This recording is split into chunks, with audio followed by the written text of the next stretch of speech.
This conference will now be recorded. Okay.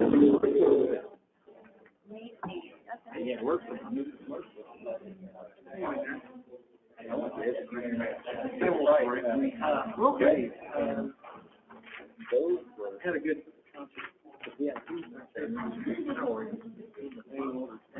we're ready to choose some more. Had a couple good days with the kids. Get them in the school. And when does Sacred Heart start? They both start the same day, 24. Yeah. Yep. Even looking forward to how it's 40 years. Back when Nash started, she was real close up with stuff. Anyway, so this school all summer and other kids. Pretty amazing. Yeah. Oh, yeah. She's going along. She's going to be pushing it.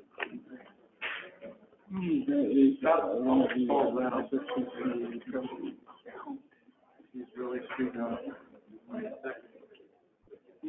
He looks tough. Yeah, clean kids. Maybe they'll come out with us. We'll be there. There you go. Should be a limited number, yeah. Ladies and gentlemen, I, the Honorable Mayor Andrew Dawson, hereby call to order this meeting of the Sedalia City Council on this 21st day of August, as part of the 2023-2024 session. Let us proceed with purpose and dedication to the values that guide our great city. This meeting is now called to order. First item of business on our agenda is prayer and pledge of allegiance. Chaplain Matson, you have the floor to lead us in prayer. Would you stand as able and join me in an invocation? Dear Lord and Father of us all, we come to you this evening to ask your guidance as the Sedalia City Council, with its members, its mayor, administrator, meet to hear about and discuss and make decisions for the betterment of our community and our citizens. We're grateful for their service and dedication to our city. We ask your protection for all of our first responders in city and county, police, fire, sheriff, ambulance, EMTs, hospital staffs, all who work 24/7 to serve and protect us, often at their own peril. And especially this evening, honoring Cody Reynolds, who's promoted now to a fire engine driver engineer, and was not able to be here for the last session when we had other promotions in the fire department. Bless him particularly. We are grateful for the United States of America, our constitutional republic, for which so many thousands have fought and died to create and preserve for these 247 years. We must never forget them and their sacrifice. Please protect all of our military and civilians stationed here and throughout the world, serving our country today, keeping it safe from threats from without and, sadly, threats from within. And now, as we leave tonight, please protect us and our loved ones. Keep us from harm until we meet again. And all this we pray in the name of our risen Savior, Jesus Christ. Amen. Amen. I pledge allegiance to the flag of the United States of America and to the republic for which it stands, one nation, under God, indivisible, with liberty and justice for all. Roll call, please. Robinson. Yes. Oldham. Here. Marshall. Here. Bogus. Here. Hiller. Here. Cross. Yes. Foster. Yes. Bliss. Here. Next item on our agenda is the public hearing regarding the proposed tax rates for 2023. Administrator Shaw, can you go ahead and lead us into this public hearing? Sure. This is the time of the year every year where we have to go through a process. It's really set up by the Hancock Amendment, where we have to go through the calculations for the Hancock Amendment to make sure that we are not setting our levies higher than allowed by the law. We go through that.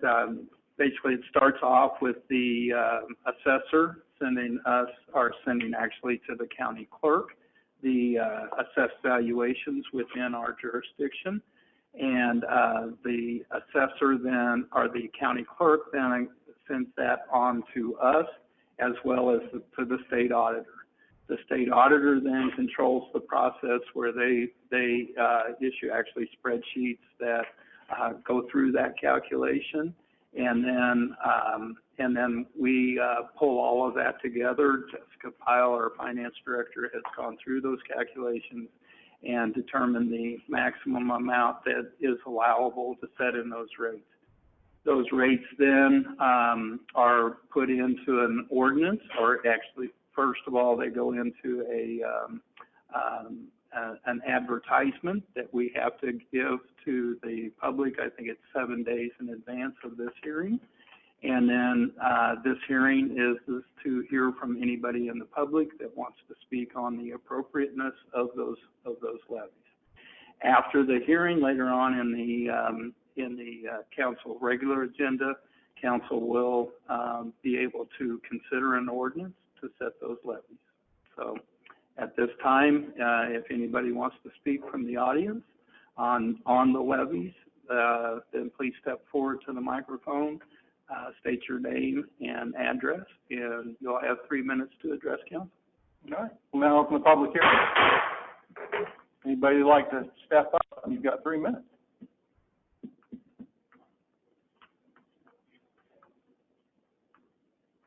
All right. We don't have any takers, so we'll go ahead and close the public hearing. Thank you. Next, we have special awards. We have Fire Chief Irwin go ahead and give a presentation regarding that. Good evening, everybody. Hope everybody's staying cool because it's warm outside. Mr. Reynolds, would you and your wife come forward, please? This evening, we are honoring Cody Reynolds and his promotion from firefighter to driver engineer. Mr. Reynolds came to us through Warrensburg, came with a number of years of experience. He was an engineer there as well. In his 2 short years working for the city of Sedalia, he has been very upwardly mobile, very willing to get in and get into the nuts and bolts of things that are going around the fire department, to include helping us spec out equipment, helping us spec out truck stuff to where we're going to place stuff on the trucks, to all of those things.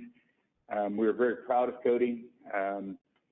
Sometimes he kind of gives me a run for my money on stuff that we're trying to discuss, but his wife Molly, right?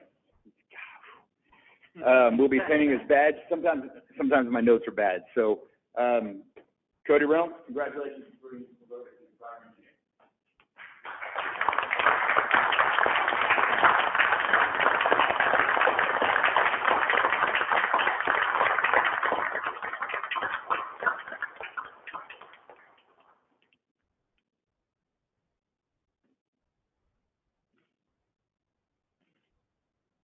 With the new badge also comes a new helmet. Congratulations. Thank you all.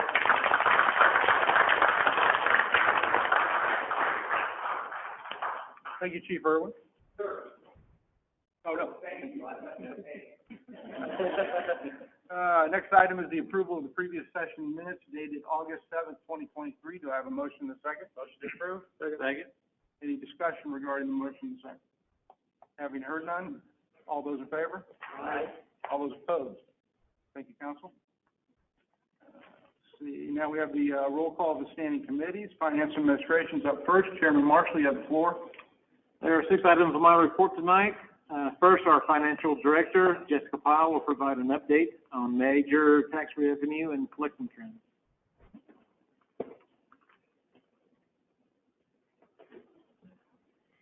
Hi, so we're looking at the fiscal year to date, which is the second chart of numbers that you see, and the sales and use tax is on June sales in the city, and year to date, fiscal year to date, we're up over $350,000 in sales and use tax, or 5% over the prior year. This is a budget variance of around $47,615 to the positive, so we're still over budget. Franchise taxes are up over the prior year of over $430,000. This includes the Charter settlement for the streaming video class action suit. That was almost $378,000 that we've been talking about so far this year. And then in this month, we collected an additional $50,000 in electricity taxes, which is due, we think, to excess heat and more use of electricity in homes. Transportation taxes are higher year-to-date due to higher gasoline taxes, which are up fiscal year-to-date over last year of 14.8%. And vehicle sales we had seen had been higher previously, but those have flattened out fiscal year-to-date. And we've collected additional property tax payments over where we were last year, but most of those come in December and January. So we'll see how that comes at the end of the calendar year. Any questions? You mentioned the electricity tax has increased because of possible heat, we're not too sure. But with Evergy switching to an energy saving plan in the next couple of months, do we see that affecting anything on our end then? I mean, it could. I mean, based on how they recognize their revenue. We'll just see. I don't know what those projections look like. Any other council discussion? Questions? All right, thank you, Jessica.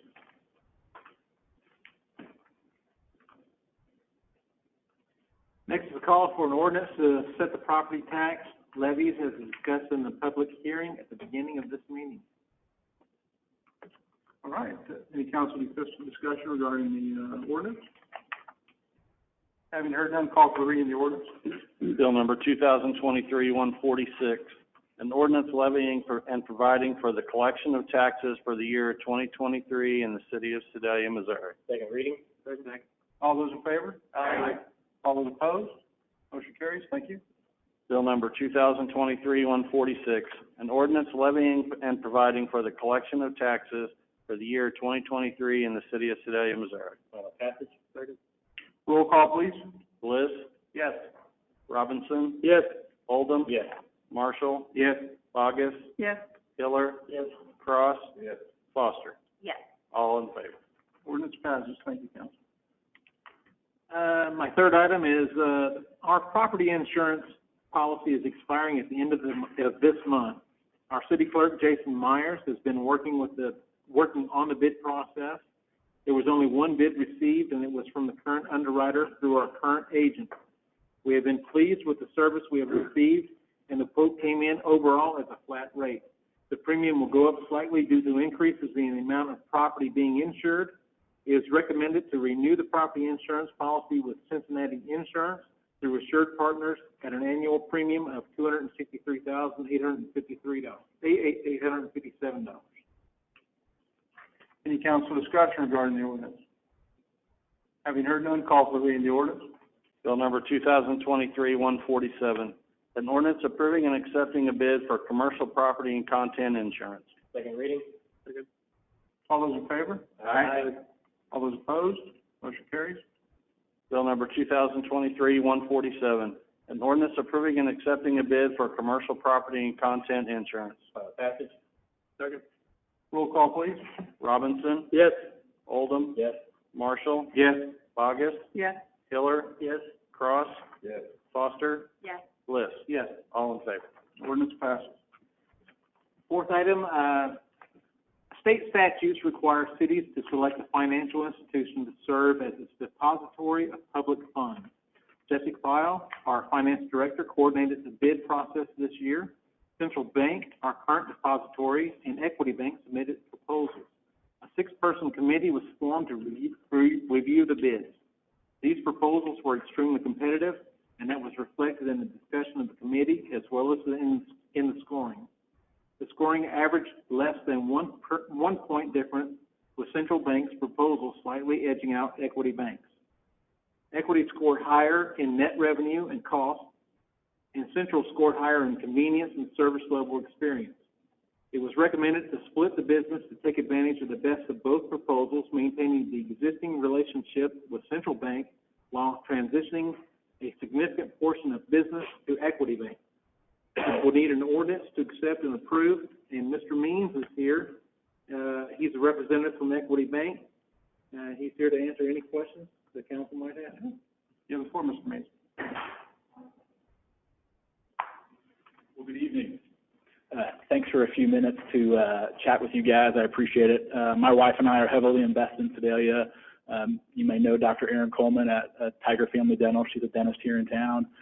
We love the town and love the citizens of the city. And so wanted to talk a little bit about the revenue piece. It looks like from our bid, to keep funds at Central Bank, if you kept all the funds, you'd be giving up somewhere between $120,000 and $150,000 over a 5-year period to keep that relationship there. And so we understand that there's an opportunity to split the bid, which is great. We were just hoping to define that maybe a little bit more, something like, hey, we're going to keep 75% of our funds at Equity Bank, 25% of our funds at Central, while also moving those fee revenue generators, which allow us to pay a higher rate, such as merchant services, P cards, and HSA. So we're just trying to have a little conversation about that, maybe define it a little bit more, and that way it allows my team to get working and get to the final piece. I'm happy to answer any questions. Council have any questions for Mr. Mead?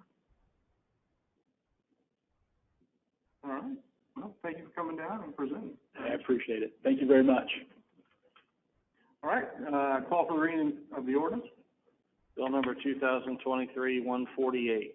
An ordinance accepting the proposal of Central Bank for the city's primary depository and authorizing secondary deposits at Equity Bank. Second reading? Second.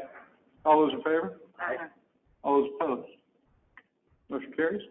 Bill number 2023-148. An ordinance accepting the proposal of Central Bank for the city's primary depository and authorizing secondary deposits at Equity Bank. Final passage? Second. Roll call, please. Oldham. Yes. Marshall. Yes. Bogus. Yes. Hiller. Yes. Cross. Yes. Foster. Yes. Bliss. Yes. Robinson. Yes. All in favor. All right, the ordinance passes. Thank you, Council. The city has partnered with the Lions Club on several past successful projects. In keeping with these great works, the club approached the city about the possibility of organizing a fundraising campaign to add logos to the city's main water towers.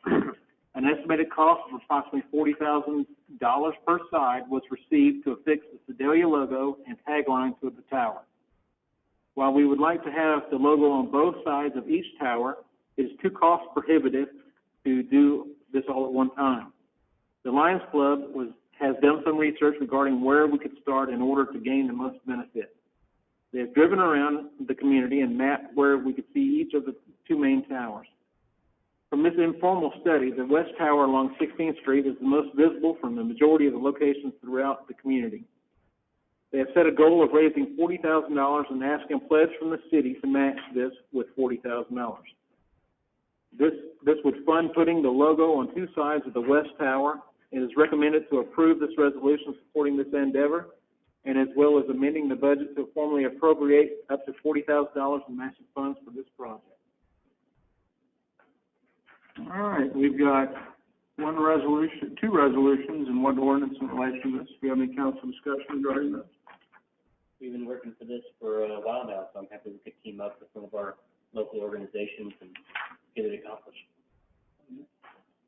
And they've done a lot already. Yep. I don't understand the value of logos on water towers. I would suspect everybody that can see the water tower knows where they are. And the people driving through on the way to the lake know where they are. It's $40,000. We're like, it's, well, whatever, you know. So I can't agree with that. I agree with you, Jack. I think that's a lot of money. I get calls every day about pothole sidewalks. That to me, like, that's a lot of potholes. That's a lot of sidewalks. This falls into our branding effort that we've been working out for a few years now. I know it's been a goal for us to put it on our water tower. You know, with us doing ourselves, it's been, well, the estimates that we've had have been a few $100,000. And so for us to be able to team up with a local organization, be able to work on our branding and marketing efforts to beautify our town with a nice water tower, I think it's a good direction. I kind of feel like the Lions Club need to bring their $40,000 to the table first before we say, yeah, we'll do it. I mean, we can say, yeah, we'll do it, but I think they need to bring their half to the table first. Well, that's implied it's a match. Mm-hmm. Yeah, that is implied. Yeah. But our match is there when they bring their money. they're gonna submit to all the businesses and the other citizens in Sedalia for the money. So, you know, I just think that needs to be done first. I think with all the Lions Club does for our community and how many times we've partnered with them in the past, with pub crawl or whatever else, I've got no issue trusting Lions Club that they're going to. I'm not saying I don't trust them, I'm just saying, you know, we deal with the citizens, and the citizens are the ones that are saying, why you spend this money on putting our name on the, like Jack says, on a water tower, you know, when they knock the hell out of their front end every time they drive down the road. So I just think we need to take care of business. My comment was not intended to be in the front of the Lions Club. I appreciate their effort, but I do too. Absolutely. I have a lot of friends on the Lions Club, and I do appreciate what they're wanting to do. I just, you know, if our roads are all done and all of our sidewalks are in and all the grass was mowed and, you know, then I'd say, yeah. And if we were very, very solvent in everything we do, I kind of agree with that. But until we get where, we wouldn't have to listen to the phone calls every day about, hey, when are you going to fix it? You know, it took 8 months to fix a drain on a corner of a street. You know, that's ridiculous. But that's not a question of money. No. Yeah. I mean, Everything, that's a question everything is of accomplished. employees to be able to do it. I mean, we just don't have the manpower. If you want to wait till every road is paved, every sidewalk is laid, every grass is mowed, we're not going to be able to move in any other direction for our community. Yeah, and this is certainly an opportunity, I think, to, if you're gonna do it, now they're offering to go out and do half the work, and it's an opportunity to maximize that. And we are solvent.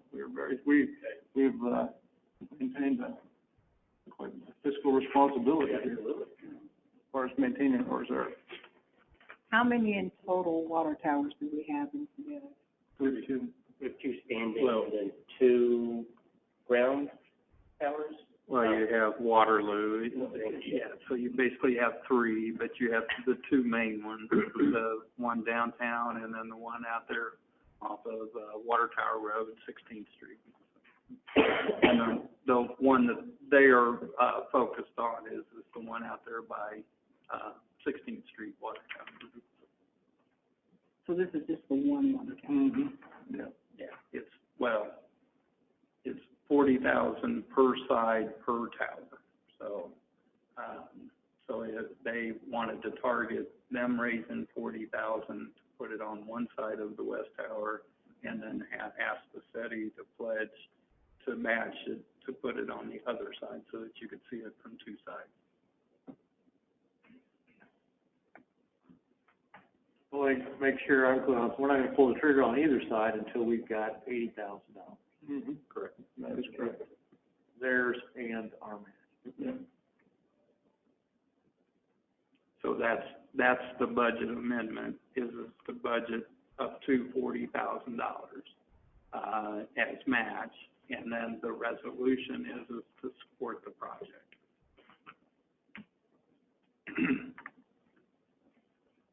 Anything else? We ready to bring this to a vote? All right, call for the reading of the resolution. Resolution 2041, a resolution of the City Council of the City of Sedalia, Missouri, stating facts and reasons for the necessity to amend and increase the city's annual budget for fiscal year 2024. Motion to approve? Second. All those in favor? Aye. All those opposed? Jason, can you poll the council? Sure. Robinson. No. Oldham. Yes. Marshall. Yes. Bogus. Yes. I'm sorry. Yes. Yes. Okay. Hiller. Yes. Cross. Yes. Foster. Yes. Yes. Yes. Yes, I'm sorry. Jason, I gotta have it. Yes. Yes. And Rhiannon said yes. So 7 7 yes, 1 no. All right, resolution passes. Now we'll go ahead and, call for the reading of the first, or the ordinance, the only ordinance associated with this. Bill number 2023-149, an ordinance amending the budget for the fiscal year 2023-2024 regarding City of Sedalia logo imprint on water tower. Second reading? Second. All those in favor? Aye. All those opposed? Motion, passes. Bill number 2023-149, an ordinance amending the budget for the fiscal year 2023-2024 regarding City of Sedalia logo imprint on water tower. Final passage? Second. Roll call, please. Marshall? Yes. Bogus? Yes. Hiller? Yes. Cross? Yes. Foster? Yes. Bliss? Yes. Robinson? Yes. Oldham? Yes. All right, All in ordinance passes. Now we'll call for the, reading of the resolution. Resolution 2042. A resolution by the City Council of the City of Sedalia, Missouri, expressing enthusiastic support for a collaborative endeavor with the Sedalia Lions Club and other civic organizations to display the Sedalia logo on the Sedalia Water Tower, thereby bolstering community spirit. Motion to approve. Second. All those in favor? Aye. All those opposed? All right, resolution passes. Thank you, council. My final item is a resolution waiving permit fees for proposed State Fair Community College project. State Fair Community College has been a long-standing and essential partner with the city in its economic development efforts and successes. The college is now embarking on adding more infrastructure to expand its capabilities in workforce development through 3 projects. They are building a new center for advanced agricultural and transportation technology, a new 200-bed residence hall, and a new outdoor athletic complex. All total approximately $50 million in new construction. Dr. Bates, President, and Patricia Wood, Board President, have requested consideration of waiving the building permit fees. The partnership with the State Fair Community College and these programs, and the programs these projects will add are in the public's best interest. It is appropriate use of city resources to conduct the plans, reviews, and related inspections to ensure public safety while foregoing the offset in revenue. Dr. Bates is here tonight to answer any questions the City Council might have. Dr. Bates, you have the floor.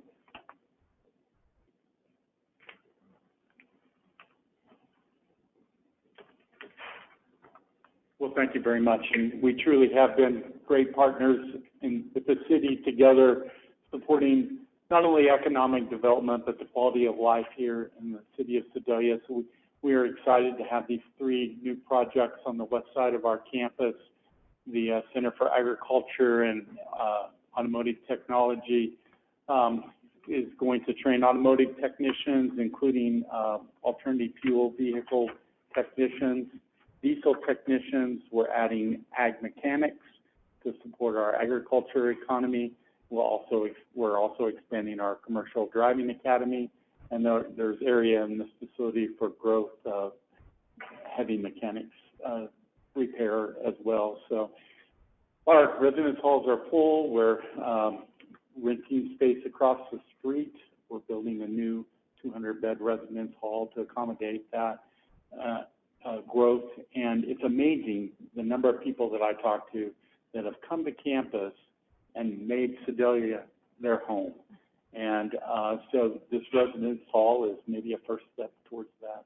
The final part of our project is expansion of our outdoor athletic facilities.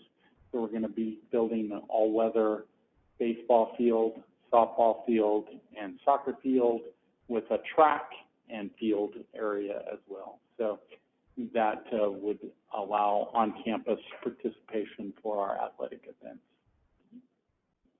I'm happy to answer any questions. Any questions, Council? Timing. What time frame are we talking about? The residence hall, both the residence hall and the CAT building will be built over the next year to 2 years. And the athletic facility, we're still raising funds for that project.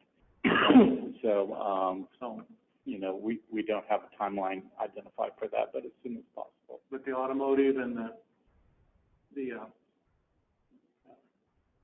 equipment, the maintenance facility, the automotive, timing for that?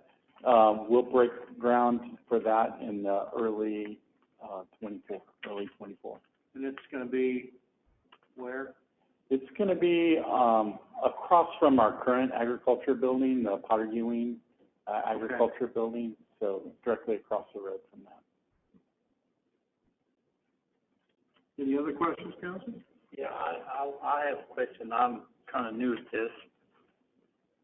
We're gonna waive the fee, if we waive the fee to the building permits, they still have to build it by codes, correct? Okay. That's true. And there'll still be, the inspections and those kinds of things, the code review, and then going out and doing the inspections, making sure that it is built according to code. In our design work, we've already been involved with the city staff and Like I said, I'm new at this, so sorry, but, I'm just no car mechanic, so, learned over the years that sometimes you give an inch and people take 2 miles. So, I just want to clarify that, be on the record about it. All right. And we appreciate State Fair Community College's commitment to public safety. I do. Absolutely. I know back years ago when it was known as Plywood College, my, how far should it come along? Yeah, that's great. Been significant growth since that time. Yeah, I think the Owen Howard Center is right where Plywood U started, isn't it? That's right. Yeah. I'll go back a few years myself. When my son was a senior in high school, was the year that they decided to do away with baseball. And I was very upset with that because Smith Cotton High School team at that time had 10 of the 14 starters that played ball for me during the summer. And my son was the only one that didn't end up playing ball in college. He went in the Army. But 8 of those 14 boys, I helped them get junior college scholarships at other out-of-town colleges so they could play baseball. They needed the help. So I'm glad to see that you're bringing that back, and the sports, people don't realize that the sports can help the kids, are great athletes, and they're good in school, but they need that little financial help. So I'm glad to see that coming back. And by the way, both my daughters graduated from the State Fair Community College, one as an X-ray technician, other as the CPA. So thank you very much, sir. Greatly appreciate it. All right, any other council discussion? If having heard none, we'll go ahead and call for the reading of the resolution. Resolution 2043, a resolution of the City Council of the City of Sedalia, Missouri, to waive permit fees for proposed State Fair Community College project as an economic development partner in workforce development. So moved. Final passage? All those in favor? Aye. All those opposed? I do have to abstain due to my position on the Board of Trustees. Okay, thank you. Resolution passes. Thank you, Dr. Bates, for coming down and addressing council about that. That's all I have. All right, thank you, Chairman Marshall. Up next, we have Public Works. Chairman Oldham, you have the floor. Thank you very much. We have 6 items tonight. First item is an agreement with Burns and McDonald. Building enclosure is required for the turbo blowers that will be required for the redesign of our central wastewater plant, and this is not in the original plan. So there needs to be a change order for the scope of work done. This change order, or this agreement, I beg your pardon, is $49,800. Any council discussion regarding the ordinance amending this change order? Having heard none, call for the reading of the ordinance. Bill number 2023-150, an ordinance authorizing an amendment to task order number 8 for central plant aeration improvements. Second reading? Second. All those in favor? Aye. All those opposed? Motion passes. Bill number 2023-150, an ordinance authorizing an amendment to task order number 8 for central plant aeration improvements. Final passage? Second. Roll call, please. Bogus? Yes. Hiller? Yes. Cross? Yes. Foster? Yes. Bliss? Yes. Robinson? Yes. Oldham? Yes. Marshall? Yes. All in favor?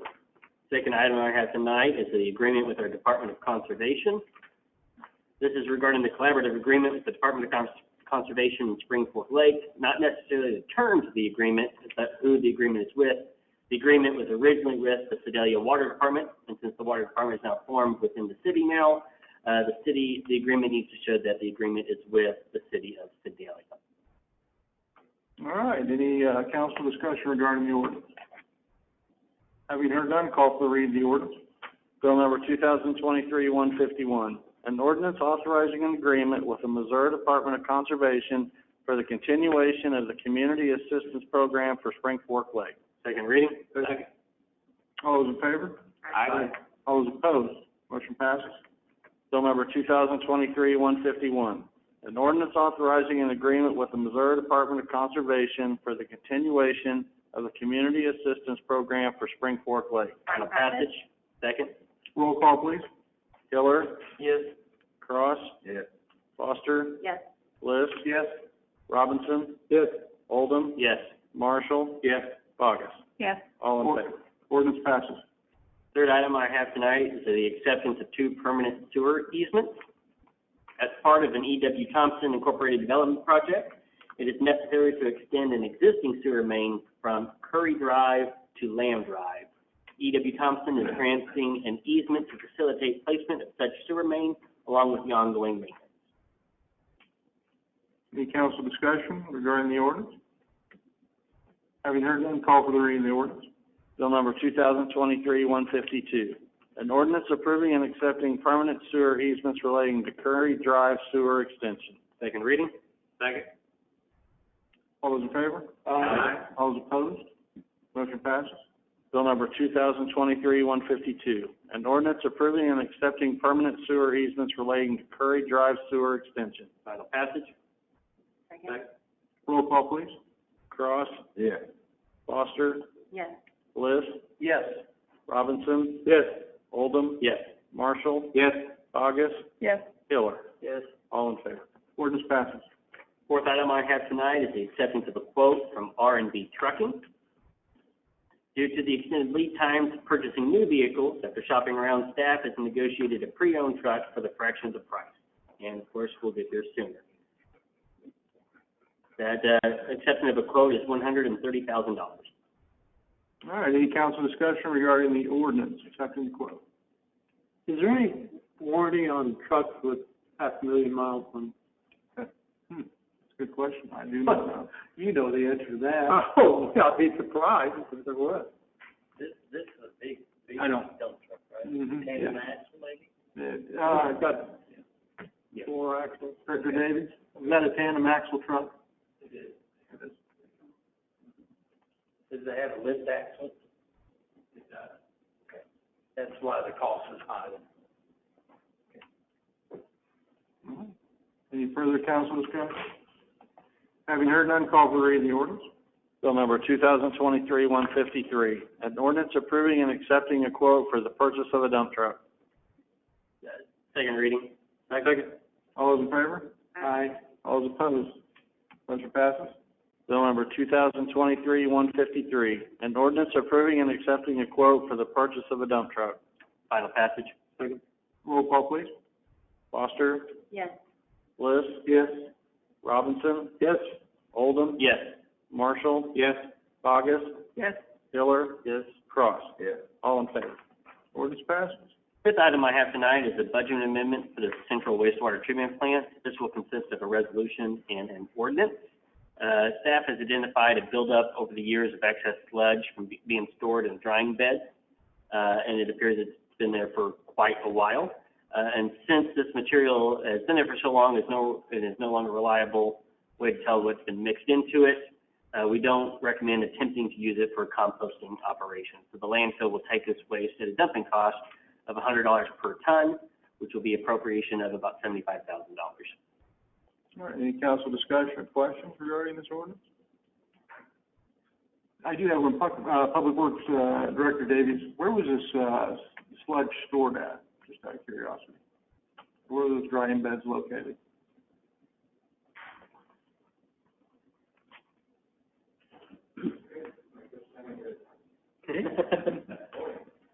Mayor, City Council, it is to the, I gotta get my directions correct, so it'd be in the northwest corner of the plant. So just, to the south and east of the old trickling portion of the plant. Okay. Anybody else got any questions? I think we also notated in our meeting that this is an unfortunate necessary expense because we need to take away that sludge so we can bring in the new sludge that we were speaking at our last meeting, feed to the drying beds and all that. How long does it take for 480 tons to accumulate? That's a lot. I mean, I can't even imagine the size of that. It's a lot. Well, just as a perspective, it's probably 40 feet wide, 100 feet long, and average about 2 feet deep. Doesn't take long, I mean, when you really think about it, so. Yeah, that plant treats, what, 2.5 million gallons a day. Right. The sludge is probably 2 of those 10-yard containers a day. We would, if the plant was operating correctly, Yeah. we would probably produce roughly 20 yards a day of sludge. Yeah. Which is probably, what, 10 tons? About 10, well, it'd probably be closer to 30 tons. Wet. So it takes a while, but it's, Well, it's 30 into 480 is not very many days, actually, yeah. if you think about it. Amazing. But correct me if I'm wrong, the intent is for those drying beds, is it to not stay there. It's not to be stored Correct. there. It's there to be dried and then hauled. Correct. And, we just dried it and left it, so. Any other questions or council discussion? Thank you, Director Davis. You're welcome. All right, we have a resolution and an ordinance with regards to this. We'll call for the reading of the resolution first. Resolution 2044, a resolution of the City Council of the City of Sedalia, Missouri, stating facts and reasons for the necessity to amend and increase the city's annual budget for fiscal year 2024. Motion to approve? All those in favor? Aye. All those opposed? Motion passes. Then we have an ordinance. Call for the reading of the ordinance. Bill number 2023-154, an ordinance amending the budget for the fiscal year 2023-2024 regarding WPC sludge hauling. Second reading? Second. All those in favor? Aye. Those opposed? Motion passes. Bill number 2023-154, an ordinance amending the budget for the fiscal year 2023-2024 regarding WPC sludge hauling. Final passage. Second. Roll call, please. Bliss? Yes. Robinson? Yes. Oldham? Yes. Marshall? Yes. Bogus? Yes. Hiller? Yes. Cross? Yes. Foster? Yes. All in favor? All right. Ordinance passes. The sixth and final item I have tonight is we are granting a utility easement to Liberty Utilities, as they are trying to secure ample easements to extend a gas main to a project north of Nucor. And Nucor is supportive of granting an easement for this process across the property where their plant is located. Since the property is part of the Chapter 100 initiative program, the land is titled to the city and leased to Nucor, which is a remainder interest flowing back to Nucor. In essence, for practical purposes, the land is really fully under Nucor control. Nucor is in agreement with the easement, so therefore staff recommends signing off on granting of such easement. Okay, any council discussion regarding the ordinance? I would like to point out, this was not available in time for your packet, so it is handed out there in front of you, and if anybody from the audience wants to see it, I think there's some extra copies, but it was not available in time for the packet, so. Any council discussion? Having heard none, call for the reading of the ordinance. Bill number 2023-155, an ordinance granting a permanent easement and right-of-way to Liberty Utilities, Mid-States Natural Gas Corporation for extension of a gas main to a project north of Nucor. Second reading. Second. All those in favor? Aye. All those opposed? Motion passes. Thank you, council. Bill number 2023-155, an ordinance granting a permanent easement and right-of-way to Liberty Utilities, Mid-States Natural Gas Corporation for extension of a gas main to a project north of Nucor. Final passage. Roll call, please. Robinson? Yes. Oldham? Yes. Marshall? Yes. Bogus? Yes. Hiller? Yes. Cross? Yes. Foster? Yes. Bliss? Yes. All in favor? All right, ordinance passes. Thank you, Council. That's all I have, Your Honor. Thank you, Chairman Oldham. Next, we have public safety. Chairman Robinson, you have the floor. We have need for two ordinances, one having to do with 911 calls and one having to do with bicycles. I'd ask the chief to come up and address those, please.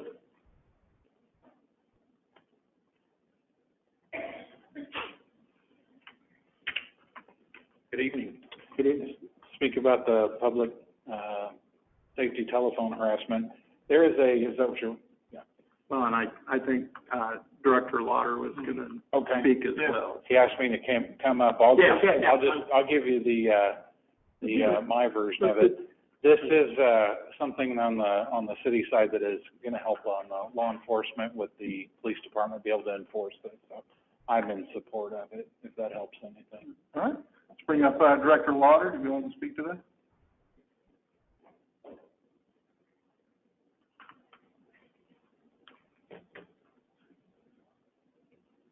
Good evening, and thank you for your time. While I'm here representing 911 and Joint Communications, the problem that I want to discuss with you is actually something that flows over into all of public safety. It's just predominantly evident in 911 because we are the primary answering point, and where this problem trickles into the public safety arena that we have here. Our call volume will never equal our dispatchable incidents. We have approximately a 50% greater call volume than what we can actually dispatch on at our point. And the reason why we have such a significant discrepancy between call volume and dispatchable incidents, there's several reasons for that.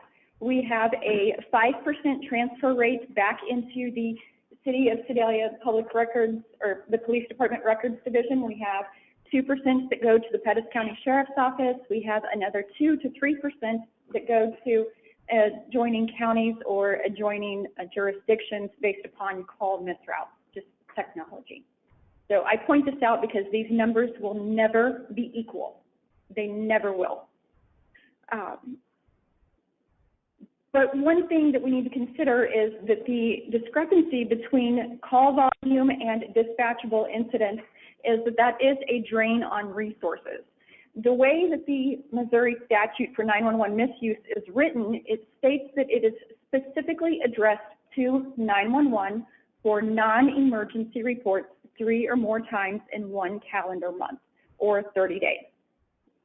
Because it specifically states 911, it eliminates the reference to administrative phone lines, and it's the administrative phone lines that's creating the issue. When you look at resources for 911, we're considering the equipment, the technology, and the communications talent that are actually operating those lines. Those operators are trained to handle emergencies, and by tying up their time with inappropriate administrative phone calls, we are denying services to public members who could potentially be in need. I pulled some numbers of 3 known offenders to our community who habitually abuse our administrative lines. All 3 of these people have been confronted in we have 911 calls that we have to take. We have emergencies that we have to work. And they respond to us with, don't put me on hold, I'm calling back. If you put me on hold, I'm going to file a complaint with the Highway Patrol. I'm more important than whoever that is. They can hear the calls ringing in the background. Let somebody else get it. They're too self-centered over whatever it is they want to discuss to consider that our time and our equipment has better usage. I attempted to pull call audio of those open records that would be potentially available. I was embarrassed by the possibility of presenting the types of calls that I would have to present to show you what they were. Even in redacting them, it was minutes and minutes of beeps and tones, redacting the vulgar and horrible language that these operators are subjected to. Some of these calls last 30 to 45 minutes. That's 30 to 45 minutes that an operator is held hostage on the phone with this person who is being absolutely ugly to them. We have one person locally who likes to provide very ugly and harassing statements based upon that person's perceived race, gender, and age of their call taker. We have another person who likes to scream into the phone for no reason. We have one person who just likes to hold everybody hostage and complain about the actions of other people. Of these three people, in 2021, person A only called 10 times. Keep in mind, we didn't stand up until July of 2021, so that's only from July to December. Person B called 27 times. Person C was actually in custody somewhere, so we have no calls from person C. But jumping forward to 2022, I have on person A 178 phone calls. Person B has 94 and person C has 57. So far to date in 2023, person A has 264 phone calls. Person B has 132 phone calls. Person C doesn't have any phone calls because they're back in custody.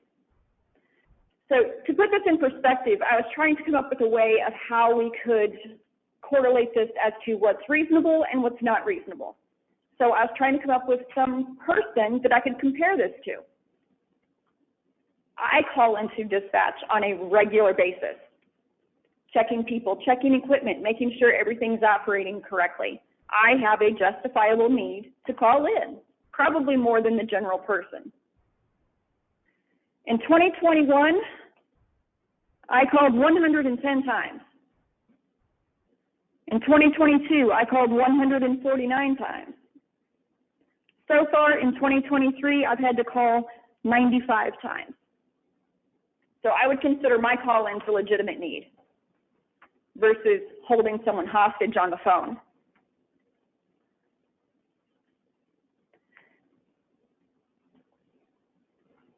Something that needs to be addressed is the denial of service. The Department of Homeland Security has actually defined telephonic denial of service as an attempt to make a telephone system unavailable to the intended users by preventing incoming or outgoing calls, and is used to annoy and harass targeted agencies or potentially be part of a larger malicious act. Yes, that is a criminal offense on a 911 line. It does not address administrative phone lines, which is what I am asking you to do. The administrative phone lines is the issue, and we have at least 3 identified persons that when I was asked, is this a problem, I could immediately provide 3 phone numbers of this is a problem. These people local to the Sedalia community are effectively creating a denial of service to the rest of the community. So I would ask that you would consider the ordinance that has been proposed of 10 administrative inappropriate calls for service in a 30-day period as being inappropriate and a misuse of resources. You guys have any questions? The 11th phone call, is it a fine? Are we looking at, you can't ignore the phone call? Right. Is it, that's when the fine starts and it's per phone call? That's my understanding. That's my understanding as well. Okay. I know that it has been suggested that as an agency, we would contact the known offenders and provide them with written documentation of this ordinance is going into effect and this is how it could potentially affect you. I would be more than willing to do that. Yeah. This ordinance basically, specifically targets the number of times they call. But it sounds like one of the bigger issues that's not as big is the length of time. That is an issue as well, yes. how does this ordinance then affect that? The draft that I've seen has not addressed the length of call. Is there something that we need to do inside this ordinance to adjust that? Are we legally allowed to limit the length of a phone call if it at the dispatcher's discretion? Yeah, after we consider this ordinance, that's something we can take a look at and see, and we can see how this goes too. And I mean, if we need to tighten this up, down the road, we can certainly do that. That's not an issue at all. We'll bring it back for reconsideration. For reference, we have an average call duration for an administrative phone line of approximately 2 minutes and 35 seconds, which is on par with the national averages of what a administrative call should take. The 30 to 45-minute calls, they are outliers, but they do exist. Mr. Mayor, I might suggest to you that there would be some administrative discretion in that. I think that the director has provided a good baseline with that national average, and if we could encourage staff in that circumstance that when it gets to that 2.5-minute mark or whatever number that they ultimately decide is the best number to use, they would attempt to end the phone call. If these are as described, and I'm aware of a few of these personally that are this way, we just simply hang up the phone. That's nothing we have got to bring back to you to adjust the ordinance. We can just leave it. Oh, nice. So what we handle locally by policy and administrative discretion, the operators will be asking 3 questions of, do you need a law enforcement response or do you need to speak with a police officer? And we try to get that no, elicit that no response. We'll ask, do you need an ambulance to be dispatched? Again, eliciting that no response. And then ask the same question, are you needing a fire response this evening? And then once we can determine that there is a no response to all 3 of those questions, then I allow my operators to terminate that call. Have you had any instances where you guys are handling an emergency situation, you have one of these individuals calling in? Yes. That is actually where I took the direct quote from one of the local offenders that someone else could take that.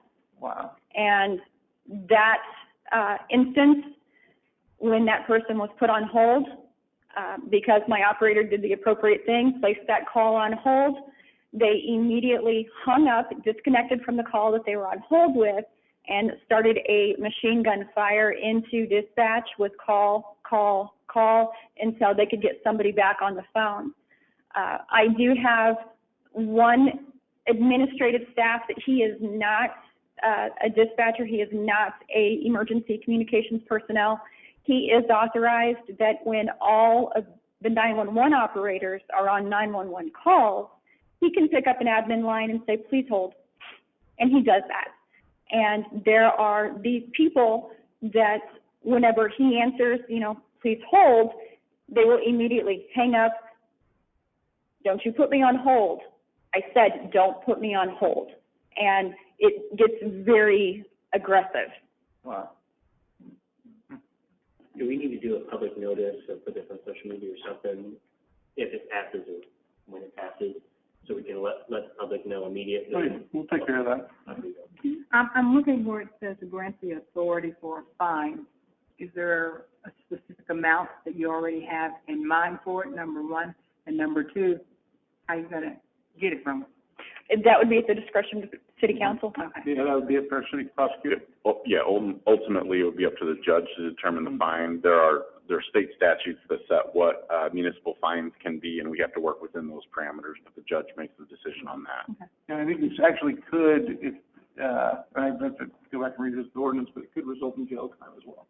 Because you are literally tying up our emergency system. So, I mean, I support this, but it's a municipal reaction to a state law that's flawed because it doesn't address the administrative lines. Is that a fair statement? Did I understand what you were saying? No. In other words, I can't imagine that other cities don't have the same or similar problem. I've actually reached out to directors across the state. There is a directors association, and I reached out to adjoining agencies. I have reached out to the directors association, and I haven't been able to find anybody that is experiencing the exact same problem that we are to the extent that we are. A lot of the adjoining agencies have referenced mental health related concerns associated with this type of behavior. I bet that's the case in our, And it may be, I'm not qualified. doesn't make any difference, it still wastes our time. Right. I haven't been able to determine that anyone has a ordinance or regulation pertaining to administrative phone lines to date. However, the state statute specifically says 911 resources and equipment. So it's up to the interpretation of the person prosecuting that. I support you. I'm just Okay. saying, let's get your organization of emergency responders to get it fixed at the state level so they not only violate our municipal ordinance, they violate a state statute. And I would even go so far as to say it's if we could get a federal. Oh, absolutely. Right? I mean, I appreciate you looking into it. I know you talk to the people you talk to, but I can't imagine other cities and states and other agencies or similar agencies don't have this problem nationwide. Councilor Albert, do you have anything to add to that? If I'm not mistaken, I believe the director was referencing a federal statute previously. It would have to do with Homeland Security, maybe, in your presentation. Yes. What you heard was a federal law. Oh, I thought it was a state law. It was applicable only to 911 lines. Right. The problem that we're having is that it's not someone calling 911. I understand that completely, so we need to get that federal, we need to at least try to advocate to get that federal law. But, Hey, I mean, Councilmember, the point of this is to allow us to address a local problem locally and to allow our prosecutor to bring charges against someone who's doing this and ask our judge to help enforce it. I agree with it totally. I'm just saying, let's get it, if we can get it further down the line and make them liable for a federal violation too, let's at least advocate. I know that the MOAPCO and MONINA chapters of our national organizations that represents 911 professionals at the federal level, they have been actively working on several other legislative pieces that have successfully passed over the last year. And I would be happy to take it to our local chapters to see if we can push it up through those routes as well. I support a resolution from this council to help them in that. Thank you, sir. All right. Well, this is the same, something that sets us aside from others is we're a joint dispatch. How will this affect calls from the county? I know city, or we have much higher volume, we don't have much to worry about. It's the same enforcement from those who live out in the county calling in for administrative lines. It would be my understanding that that is correct because we are the agency based inside of the city of Sedalia. That's what I thought, thank you. All right. Any other council discussion? Having heard none, call for the reading of the ordinance. Bill number 2023-156, an ordinance of the city of Sedalia prohibiting telephone harassment of public safety agencies. Second reading? Second. All those in favor? Aye. All those opposed?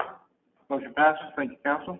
Bill number 2023-156, an ordinance of the city of Sedalia prohibiting telephone harassment of public safety agencies. Final passage? Roll call, please. Oldham. Yes. Marshall. Yes. August. Yes. Hiller. Yes. Cross. Yes. Foster. Yes. Bliss. Yes. Robinson. Yes. All in favor. Ordinance passes. And thank you, Danielle, for coming down and addressing council. Appreciate that. You have a grant for bicycles. Chief, would you like to come talk about bicycles? I'll let you actually speak to it. That's no problem. Yes, this is a grant that we've received. GIS coordinator James Tyson wrote the grant with some help from one of our sergeants. We got this grant last year. It's through some highway safety funding with the state. It's going to provide 2 pedal-style bicycles and 2 e-bikes for our bike patrol unit. And we need a budget amendment with it because we had not planned on the revenue. Okay. But it is 100% grant funded. Yes. So it's adding the revenue and the expenditure, so. All right, we've got a resolution and 2 ordinances in relation to this matter. Any council discussion? Having heard none, call for the reading of the resolution. Resolution 2045, A resolution of the City Council of the City of Sedalia, Missouri, stating facts and reasons for the necessity to amend and increase the city's annual budget for fiscal year 2024. Motion to approve. Second. All those in favor? Aye. All those opposed? Resolution passes. Call for the reading of the first ordinance in relation to this grant. Bill number 2023-157, an ordinance amending the budget for the fiscal year 2023-2024 regarding purchase of 4 bicycles funded by grant. Second reading. Second. All those in favor? Aye. All those opposed? Motion passes. Thank you, council. Bill number 2023-157, an ordinance amending the budget for the fiscal year 2023-2024 regarding purchase of 4 bicycles funded by grant. Final passage. Second. Roll call, please. Marshall? Yes. Bogus? Yes. Hiller? Yes. Cross? Yes. Foster? Yes. Bliss? Yes. Robinson? Yes. Oldham? Yes. All in favor? Ordinance passes. All right, call for the reading of the second ordinance. Bill number 2023-158, an ordinance authorizing the acceptance of a strategic highway safety plan program agreement for the purchase of 4 bicycles for the Sedalia Police Department. Second reading. Second. All those in favor? Aye. All those opposed? Motion passes. Bill number 2023-158, an ordinance authorizing the acceptance of a strategic highway safety plan program agreement for the purchase of 4 bicycles for the Sedalia Police Department. Final passage. Second. Roll call, please. Bogus? Yes. Hiller? Yes. Cross? Yes. Foster? Yes. Bliss? Yes. Robinson? Yes. Oldham? Yes. Marshall? Yes. All in favor? All right, ordinance passes. Chief, do we need to buy you some biker shirts now? Thank you, Chairman Robinson. Up next, we have community development. Chairwoman Foster, you have the floor. Thank you. Tonight, I have 3 items for consideration. The first of which is the correction of legal description for Deerbrook Villas Phase 4. The legal description attached to the annexation petition for the Deerbrook Villas Phase 4 property contained a clerical error. It is recommended that we amend the ordinance for annexation to correct the legal description of the land. Okay, any council discussion regarding this correction of the legal description by way of ordinance? Having heard none, call for the reading of the ordinance. Bill number 2023-159, an ordinance amending ordinance number 11772 by correcting the legal description of an unincorporated area owned by E.W. Thompson Incorporated for Deerbrook Villas Phase 4. Second reading. Second. All those in favor? Aye. All those opposed? Motion passes. Bill number 2023-159, an ordinance amending ordinance number 11772 by correcting the legal description of an unincorporated area owned by E.W. Thompson Incorporated for Deerbrook Villas Phase 4. Final passage. Roll call, please. Hiller? Yes. Cross? Foster? Yes. Bliss? Yes. Robinson? Yes. Oldham? Yes. Marshall? Yes. Bogus? Yes. All in favor? All right, ordinance passes. The second item that I have this evening is the dangerous building policy update. And there have been instances over the years where structures that have been duly adjudicated as dangerous or a public nuisance have been delayed for abatement while the courts move through sometimes extremely lengthy eviction process. Our legal counsel has drafted legislation that effectively grants the authority to the Board of Appeals to issue an order to vacate the premises at the time they issue an order for repair or demolition of the structure. And our staff recommends that we approve that. Any council discussion regarding the ordinance? Having heard none, call for the reading of the ordinance. Bill number 2023-160, an ordinance amending the Sedalia City Code by authorizing the Board of Appeals to issue orders to vacate dangerous buildings. Second reading. Second. All those in favor? Aye. All those opposed? Motion passes. Bill number 2023-160, an ordinance amending the Sedalia City Code by authorizing the Board of Appeals to issue orders to vacate dangerous buildings. Final passage. Second. Roll call, please. Cross? Yes. Foster? Yes. Bliss? Yes. Robinson? Yes. Oldham? Yes. Marshall? Yes. August? Yes. Hiller? Yes. All in favor? Ordinance passes. The third item for this evening that I have is amending the size requirements for ground signs and monument signs. A previous amendment to the code governing the maximum size of fines created conflicting language between two sections. It was intended to increase the maximum size allowed, and a section containing the previous lower limit was overlooked and left unchanged. So we need to amend the code to remove the conflicting sections with a lower limit of 48 feet, leaving the revised section that allows for 80 square feet. Any council discussion regarding the ordinance? Having heard none, call for the reading of the ordinance. Bill number 2023-161, an ordinance amending Chapter 64, Article 7, Division 2, Section 64-210, ground signs and monument signs of the Code of the City of Sedalia, Missouri to adjust size requirements. Second reading. Second. All those in favor? Aye. All those opposed? Motion passes.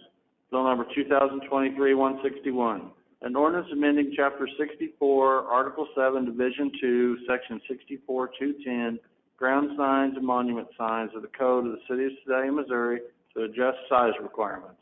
Final passage. Second. Roll call, please. Foster, Yes. Bliss, Yes. Robinson, Yes. Oldham, Yes. Marshall, Yes. Bogus, Yes. Killer, Yes. Cross. Yes. All in favor. All right, ordinance passes. And that is my final item. Thank you. Thank you, Chairwoman Foster. In other business, we have, everything we have there is, approval of the liquor licenses. Call for the reading of the liquor licenses. We have 5 renewals tonight. Philip J. Sherman doing business as Dollar General, number 1316 at 2500 West Broadway for packaged liquor.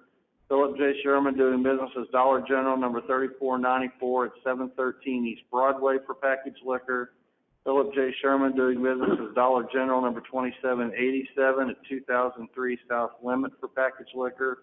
Philip J. Sherman doing business as Dollar General, number 2379 at 619 North Ohio for packaged liquor. And Charles Wansing doing business as Shea Wynn at 121 East Third for liquor by the drink. Motion to approve. Have a second? Second. All those in favor? Aye. All those opposed? Motion passes. Thank you, council. Got miscellaneous items from myself, city councilor, city administrator. Want to thank everybody for coming out to the Missouri State Fair. It was a great fair. Had a wonderful time out there. Perfect weather for it. It was a great fair. I would like to personally thank all the employees that helped work the tent. Mm-hmm. We gave away a lot of shirts, hats, and cups. Yep. Promoting the Fans, the fans were pretty popular. Yeah. Yeah, especially Saturday and yesterday. Yeah. Got good and hot out there. It's pretty exciting, Adam. One concert sold out and the second pretty dang close. I think that's probably the first in a long time. That's great. And also, it started at Thursday night, and they did it Thursday, Friday, Saturday, and Sunday night out there.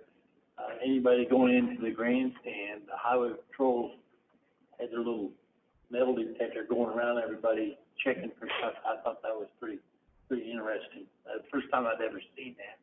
Mm-hmm. So, they care, they really do care. Anybody else? I just give an update on the Spring Fork Lake survey. As you all know, that was taken down a week ago last Friday. So, and I have the results of all of that and pulling together some statistics just to give you a brief overview. Is we had 650 responses, which I was well pleased with that number of responses.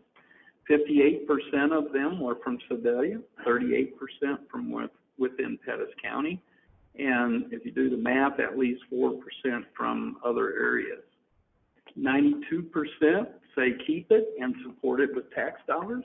70% support a user fee. Most, which I was really kind of surprised by this, most of them left the name with useful comments. Leaving your name was entirely voluntary, and so I didn't really expect a lot to leave their names, but most of them thought enough of their comments to attach their name to it, which I was well pleased with. The plan is we'll pull all of that together. I'll give you the full update of all of the statistics, how many people say they're fishing and how many people are doing other things, those kinds of things. But we'll pull all of that together, put it into a presentation, and the mayor is working on when when we'll schedule that, but we'll schedule a work session, either as part of a council meeting or a separate work session, to go through all of that. But we'll be pleased to bring all of that to you and discuss it and figure out what's the plan going forward. I think that'll probably end up being just a separate work session, because I think this is a topic that probably deserves its own meeting. And Call you guys in bed, call you down here. And it fits in with the strategic plan, so, you know. One thing I wish we could do too is, I know with, just talking with MDC, the lake is gonna need to be some level of dredging, or we could get with MDC and get some kind of preliminary idea about what they think needs to be done for the fishery, and then get some kind of, number for that. We talked about the dam and the expense of the dam. We talked about the fact that we can generate money with forestry and things like that. Yeah. I think I've heard all kinds of numbers about how much money it's gonna take to get some depth back into that lake, and I think we'll have some information to share too with regards to the spillway and what that's gonna cost per year and things like that. Yeah. And I would think MDC would even help us get a number and maybe even participate. Yeah, that'd be great. In the fishery side, you know, the south end of the lake's pretty much filled. Yeah. One reason why we lost, it became a poorer and poorer water resource, because the volume of water kept going down and down and down. Yeah, maybe something that we discussed too at the work session is what level of restoration you guys want to do? Do you want to return this to a nice recreational area, or is this something where you want to go the extra step and return it to a viable drinking source, where we can use surface water for drinking water? I think those two numbers are going to be different. I don't know if we ever can use it again as a drinking water resource. Yeah, I know there's some permitting issues. You have to go through the DNR and things like that. Cryptosporidium and all that's pretty hard to get rid of, even if we dredge it. But the trails aren't very good. There's probably a dollar amount that we could do to get the trails back. There were trails there at one time that are kind of overgrown. Yeah. There were a lot of great ideas that we got in that survey too. I will say that, we dealt with the, updating the name on the CAP agreement with, Department of Conservation.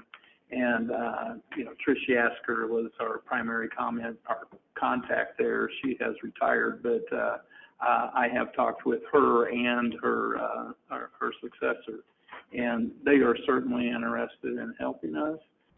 Some of the comments were we should turn it over to them. And I have had that conversation with them. They are not in a position for that, but they certainly do want to help us and partner with us. So those kinds of things are definitely a possibility. So. Great. All right. Anything else? Having heard none, we'll go ahead and enter our good and welfare portion of the meeting. Anybody who has anything they'd like to address the council on, you step to the podium. You have 3 minutes, just state your name and address. Yeah, come on.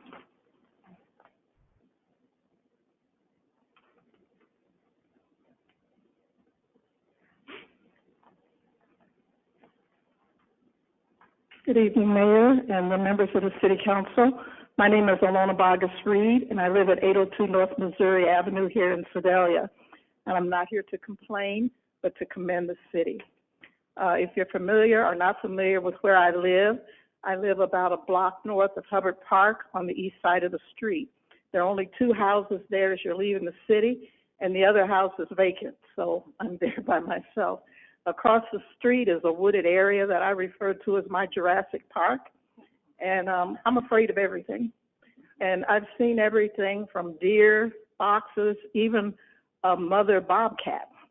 And so they're all kind of smaller animals. I've had a possum in my home, a raccoon, and I'm terrified. I'm just terrified of all things like that. I'm a typical girl. But the other day, I heard some noise outside, and I looked out, and there was a big machine coming down Missouri Avenue, and it was clearing away a lot of that debris and some of the trees, because there are times in the summer, if I go across the street, because that's where my mailbox is, if I see a lot of rumbling, I'm not getting my mail for several days because, excuse me, I'm just that terrified. But now I can see across the street, and if there's something over there, I'll see it before I walk over there. So I want to thank the city for doing that for me. And also, I had major surgery earlier in the year, and as fate would have it, my carbon monoxide monitor started going off. And I couldn't really reach it too well because I was recovering. And I always call Tina for everything, because she's my sister-in-law, in case you didn't know. And she contacted the fire department, and they came out and changed my battery, which I really appreciated it, because even if I could reach it, I'm kind of challenged technology-wise, and I don't think I could have changed it. And the other thing, because I am down there by myself, it's very, very dark down there at nighttime. And I want to thank the chief of police and his crew, because I have noticed that there's a lot of police traffic there. They're checking my neighborhood to make sure that I'm safe. So I just want to thank the city for your service. Thank you. Every day that happens. I don't go down there at night. All right, well, I will, having heard no further public comment, I'll entertain a Motion to move to closed door session for legal advice, real estate, and negotiated contracts. second. All those in favor? Aye. Oh, this is a roll call. My mistake. It is. Roll call, please. Robinson, Yes. Oldham, Yes. Marshall, Yes. Bogus, Yes. Hiller. Yes. Frost. Foster. Yes. Bliss. Yes. This conference will now be recorded. Motion to,